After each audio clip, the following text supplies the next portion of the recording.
কলকাতাৰ best friend নেহাৰ অনুৰোধত এগৰাকী ছোৱালী আহিছিল নাইট ক্লাবলৈ। তেওঁ সকলো বন্ধুৱে ডিজাইনাৰ সংগীত নাচি আছিল। লগৰবোৰে ছোৱালীজনীক জোৰকৈ নাচিবলৈ বাধ্য কৰাইছিল। ছোৱালীজনীয়ে নাকচ কৰি সোফাত বহি আছিল। ছোৱালীজনী বন্ধুসকলো নাচ এৰি ছোৱালীজনীৰ লগত কথা পাতিবলৈ ধৰিলে। কাৰণ সি নেহাৰ বন্ধু আছিল আৰু সেই ছোৱালীজনীৰ আচৰণ ইমানেই মৰমলগা আছিল যে যিকোনো ল'ৰাই তাইক ভাল পাবলৈ আৰম্ভ কৰিছিল। কিন্তু সেই ছোৱালীজনী মনোযোগ বন্ধুৱে কোৱাৰ কথাতকৈ আন কিবা এটাৰ ওপৰত মনোযোগ দি আছিল। তাইৰ চকু কৰিডৰৰ এজনী ছোৱালীৰ ওপৰত। সেই ছোৱালীজনী যথেষ্ট ভয় খোৱা যেন লাগিছিল। ল'ৰাটো তাৰ ঠিক সন্মুখতে পিঠিখন তাৰ ফালে লৈ থিয় হৈ আছিল।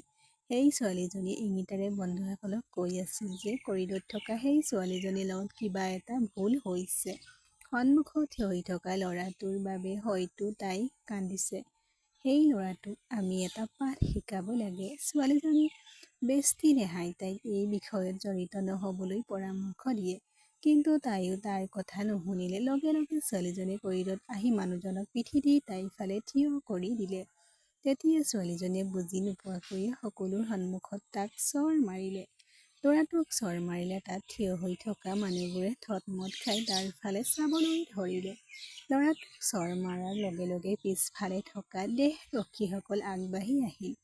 শক্তিশালী দেহৰক্ষীক দেখি ছোৱালীজনীয়ে ভয় খালে আৰু লগে লগে তাই এখোজ পিছুৱাই গ'ল। ল'ৰাটোৱে হাত জোকাৰি সিহঁতক ৰ'বলৈ ইংগিত দিলে। সেই ল'ৰাটো ৰক্ষা কৰিবলৈ দেহৰক্ষী আহিছিল। অৰ্থাৎ তাইক চেলিব্ৰিটিৰ দৰে দেখা গৈছিল। চাওক, মই ভয় খাব নোৱাৰো। বহুদিন ধৰি তাক চাই আছো। কি ভাবিলা? ভিৰ সুবিধা লৈ অকলে ছোৱালী এজনীৰ লগত যিকোনো কাম কৰিবা আৰু কোনেও গম নাপাব। তথাপিও সেই ছোৱালীজনীয়ে সাহস গোটাই কয়। সেই মানুহজনৰ লগত থিয় হৈ থকা ছোৱালীজনীয়ে আচৰিত হৈ তাৰ ফালে চাই। তাৰ পিছত তাই আগবাঢ়ি আহি কয়, কিয় চৰ মাৰিলা? সি মোক জোকাই থকা নাছিল। কিছুমান ল'ৰাই একেলগে মোৰ লগত বেয়া আচৰণ কৰিবলৈ চেষ্টা কৰিছিল। কিন্তু সি মোক বচালে। সেই ছোৱালীজনীৰ কথা শুনাৰ পিছত তাক চৰ মাৰি দিয়া ছোৱালীজনী মুখখন মেলি থৈয়ে থাকিল। দুইখন হাতৰ তলুৱা মুখত থৈ ছোৱালীজনীৰ লগৰবোৰে মূৰটো কোবাই দিলে। সেই সময়ত ছোৱালীজনীয়ে বৰ দোষী অনুভৱ কৰিবলৈ ধৰিলে যে তাই তাক চৰ মাৰিবৰ আগতে কিয় নাভাবিলে।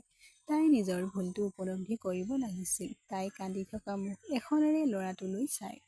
সেই ল'ৰাটোৱে খঙত চকুৰঙা কৰি ছোৱালীজনীলৈ চাই তাৰ পৰা আঁতৰি গ'ল।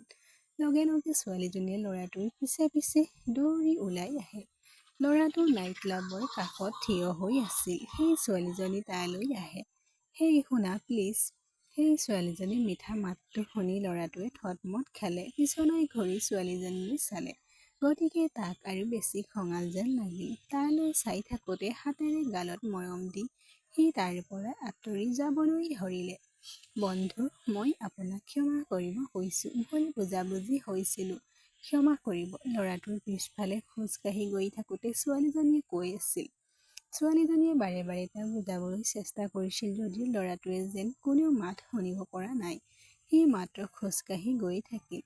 শেষত ছোৱালীজনীয়ে ল'ৰাটোক হাতখন ধৰি ৰখাই নিজৰ ফালে টানি আনে। ল'ৰাটোৰ ভৰি দুখন লৰচৰ কৰে যেতিয়া তাই হঠাৎ তাৰ হাতখন ধৰিলে। সি পোনে পোনে ছোৱালীজনীৰ কাষত পৰে। সেই ছোৱালীজনীও নিজৰ ভাৰসাম্য ৰক্ষা কৰিবলৈ অক্ষম।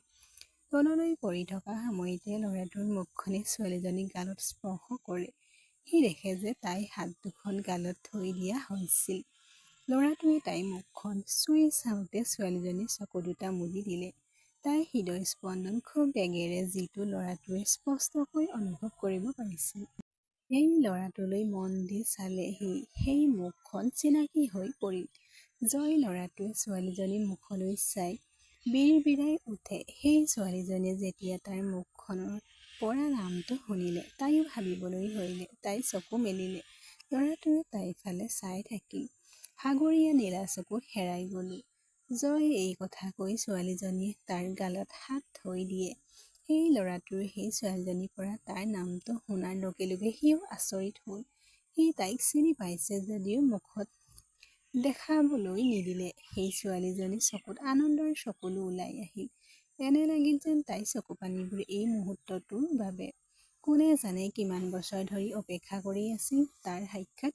কিন্তু তেওঁ গম পোৱা নাছিল যে এই মুহূৰ্তটোৱে তেওঁৰ জীৱনলৈ নতুন ধুমুহা আনিবলৈ গৈ আছে।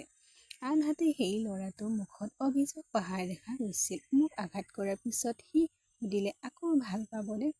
মোৰ হৃদয়খন মৰমৰ ঢৌ ওলাই আছিল যদিও মোৰ উঠে ক'লে, তথাপিও মই তোমাক অপৰিমিতভাৱে ভাল পাওঁ। জয় জয়। ছোৱালীজনীৰ লগৰবোৰে তাক বিচাৰি তালৈ আহে। সেই মাতটোৱে জ্ঞানলৈ আহি জয় মুখৰ পৰা তাই মুখ হাতখন আঁতৰাই তাইৰ পৰা আঁতৰি যায়। জয়াৰ লগে লগে উঠি যায়। জয়ে তাইক আওকাণ কৰি গাড়ীৰ ফালে আগবাঢ়ি যায় আৰু গাড়ীত বহি লোৱাৰ লগে লগে জয়ে চকু দুটা মুদি দিয়ে। তাৰ পাছত নিজৰ অতীতৰ কথা মনত পেলাই হঠাতে চকু মেলি দিয়ে। 12 বছৰৰ পাছত তেওঁ সেই মুখখন দেখিলে, যিটো আজিও তেওঁ দেখা পালে। তেওঁ চাগে এই মুহূৰ্তৰ বাবে অপেক্ষা কৰি আছিল। জয়া, ইয়াৰ ভাল যে তুমি মোক নিজেই বিচাৰি পাইছিলা।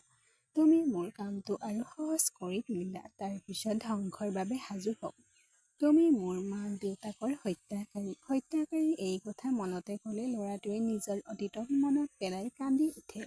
সেই ল'ৰাটোক দেখি জয়াৰ মনত পৰে তাইৰ অতীতৰ মা দেউতা। তুমি মোৰ দৰে অনাথ ছোৱালী এজনীক সমৰ্থন দিছিলা। মোক এজন পিতৃ-মাতৃ মৰম দিছিলা, কিন্তু মই তোমাক বচাব নোৱাৰিলো। মোক ক্ষমা কৰি দিয়া। এই কথা কৈ তাই আঁঠু লৈ বহি আকাশলৈ চাই কান্দিবলৈ ধৰিলে। 12 বছৰ আগৰ 7 বছৰীয়া অনাথ জয়াই ছিগনেলত ৰখাই থোৱা বাহনবোৰ ওচৰলৈ গৈ প্ৰতিদিনে দৰে ফুলৰ থোপাবোৰ বিক্ৰী কৰিবলৈ আৰম্ভ কৰে। কিন্তু সেই ফুলৰ থোপা কোনেও তাৰ পৰা কিনি নিনিয়ে। জয়ে যেতিয়া আনখন গাড়ীৰ ফালে চায়, তেতিয়া গাড়ীৰ ভিৰত বহি থকা ব্যক্তিজনে খিৰিকীৰে হাতখন উলিয়াই তাইক ঠেলি দিয়ে, যাৰ বাবে তাই তললৈ পৰি কঁকালত বিষ হয়। 11 বছৰীয়া জয় স্কুললৈ যোৱাৰ পথত ওচৰৰ বাছ ষ্টেণ্ডত থিয় হৈ এই সকলোবোৰ চাই আছিল। জয়ৰ স্কুল বাছখন আহিবলৈ ওলাইছিল। জয়া ওপৰত আছিল। জয়াই তাইৰ আঘাতৰ ফালে চাই কান্দি আছিল। তাৰ খবৰ ল'বলৈ তাত কোনো নাছিল। জয়ৰ স্কুলৰ বাছখন ৰৈ গ'ল আৰু স্কুলৰ বাছৰ ফালে আগবাঢ়ি যোৱাৰ লগে লগে জয়াক কান্দি থকা দেখি তাৰ বেয়া লাগিল। তাইক চাই হাঁহি এটা মাৰি সি তাইৰ ফালে দৌৰি গ'ল।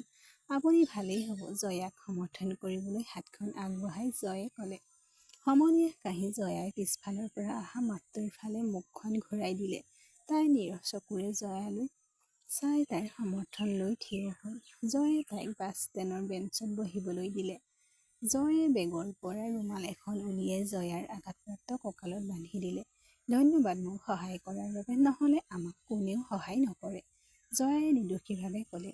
তোমাৰ আদৰণি আৰু হয়, দুখ নকৰিবা, মই তোমাক সহায় কৰিম। নীৰৱ হাঁহি এটা মাৰি ল'ৰাটোৱে মাটিত সিঁচৰিত হৈ পৰি থকা ফুলৰ থোপাবোৰ তুলি লৈ কাষতে থৈ দিলে। জয়ৰ স্কুলৰ বাছ ককাকে বহু সময় তাৰ বাবে অপেক্ষা কৰি আছিল। তাৰ পিছত ঘূৰি আহি যাবলৈ ধৰিলে। জয়ে ফুলৰ থোপাটোলৈ চালে। তাৰ পৰা গোলাপ এটা উলিয়াই তাই জয়ৰ পিছফালে আহিল। শুনা, এইটো তোমাৰ বাবে লৈ যোৱা, জয়াই গোলাপটো দি ক'লে। তাৰ পিছত তাই তাৰ শ্বাৰ্টৰ পকেটত গোলাপটো ভৰাই দিয়ে। জয়ে তাই এই কাৰ্য্যত মিঠা হাঁহি এটা মাৰে। কিন্তু তোমাক দিবলৈ মোৰ হাতত টকা নাই। তুমি এই গোলাপটো ঘূৰাই লোৱা। জয়ে গোলাপটো ঘূৰাই দি ক'লে, কোনো কথা নাই, এইটো মোৰ পৰা আৰু তোমাৰ বাবে। খুব মধুৰ হাঁহি এটা মাৰি জয়াই ক'লে। জয়েও তাই দিয়া গোলাপটো ৰাখিছিল। জয় খৰধৰ কৰিলো, স্কুলৰ পলম হৈ আহিছো। দুয়ো আগলৈ চাই দেখিলে জয়ৰ স্কুল বাছখন থিয় হৈ আছে আৰু তাৰ পিছত লগৰবোৰে বহু সময় ধৰি তাক ফোন কৰি আছিল। বাই, মোৰ দেৰি হৈছে, সোনকালে লগ পাম বাই। এই কথা কৈ জয় তাৰ পৰা আঁতৰি গ'ল। দিন পাৰ হৈ যায়। স্কুললৈ যোৱা আৰু অহা সময়ত জয়ে তাইক প্ৰতিদিনে ছিগনেলত নিশ্চয় দেখা পাব।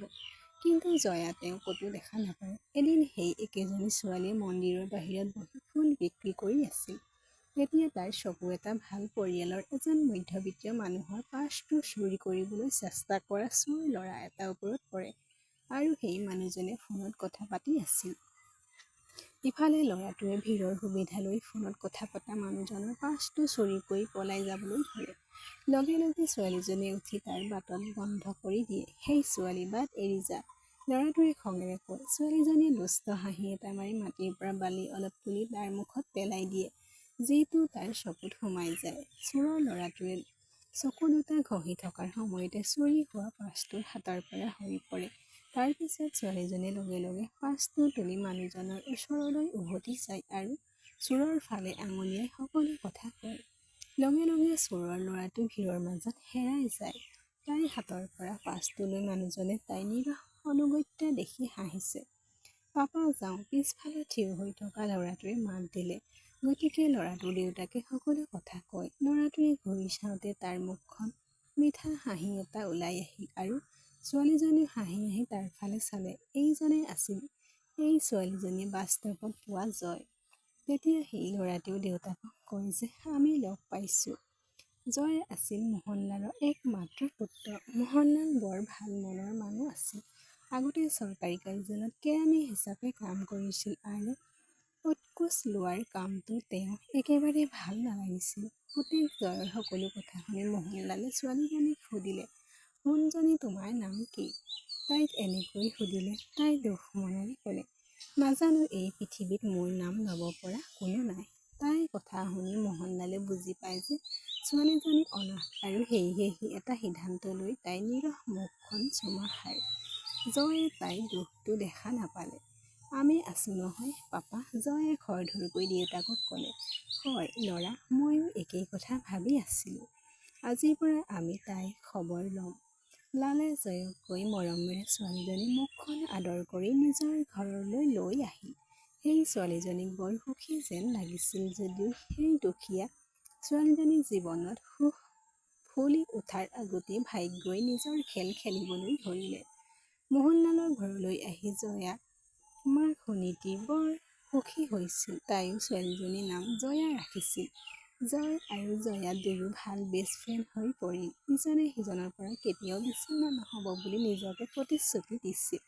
কিন্তু মোহনলালৰ সৰু ভায়েকে উমাকান্ত আৰু তেওঁৰ পত্নী চান্দিনীয়ে জয়াৰ ঘৰত থকাটো একেবাৰে ভাল নাপালে। তাইক ঘৰৰ পৰা উলিয়াই আনিবলৈ কেতিয়াবা তাইক ঘৰৰ বস্তু চুৰি বা ভাঙি পেলোৱাৰ অভিযোগ উত্থাপন কৰিছিল। কিন্তু মোহনলাল আৰু সুনীতিয়ে পৰিস্থিতি বুদ্ধিৰে চম্ভালে। ফ্ৰী মিটিংছ ৰুলিং আউটত আগবাঢ়ি আছিল উমাকান্ত আৰু মানুহজনী। লালে নিজৰ কোঠাৰ পৰিশ্ৰম আৰু উপাৰ্জন নিৰ্মাণ কৰা ঘৰটোৰ ওপৰত তেওঁৰ চকু ইতিমধ্যে আছিল। তেওঁৰ কোনো সন্তান নাছিল বুলি বিশ্বাস কৰা হয়, কিন্তু তেওঁ ৰামলালৰ সকলো সম্পত্তি দখল কৰিব বিচাৰিছিল। এই বিষয়ে সুনীতি আৰু ৰামলাল অজ্ঞাত আছিল। কিছুদিনৰ পাছত সুনীতিজী আৰু ৰামলালজীৰ বিবাহ বাৰ্ষিকী।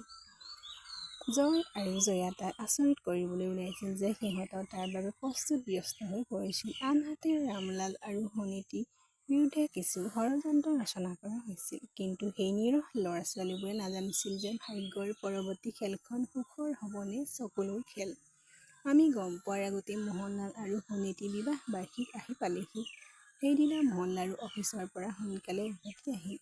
সুনীতি কিবা কামত ওলাই গৈছিল। জয়ো অজুহাত দেখুৱাই তাৰ বাবে উপহাৰ এটা আনিবলৈ গ'ল। ইয়াত চান্দিনী আৰু উমাকান্তই কোঠাটোৰ ভিতৰত জোৰেৰে হাঁহি আছিল। কানাইৰ হাতত কিছুমান কাগজ আছিল, যিবোৰ তেওঁৰ পত্নী চান্দিনীক দেখুৱাই দিয়ে, যাৰ বাবে চান্দিনীক বৰ সুখী যেন লাগিছিল আৰু তাইৰ এখন হাতত দা আছিল। দুয়োজনে কোঠাটোৰ পৰা ওলাই আহি চোফাত পিঠি দি বহি থকা পাৰিপাৰ্শ্বিক হাঁহি এটাৰে মোহনলালৰ ফালে চাই সিহঁত আগবাঢ়ি গ'ল। দাদা, তোমাৰ বিবাহ বাৰ্ষিকীৰ বহুত বহুত শুভেচ্ছা থাকিল। ভুৱা হাঁহি এটাৰে সাৱটি ধৰি উমাকান্তই ক'লে। হাঁহি হাঁহি ভায়েকক সাৱটি ধৰে।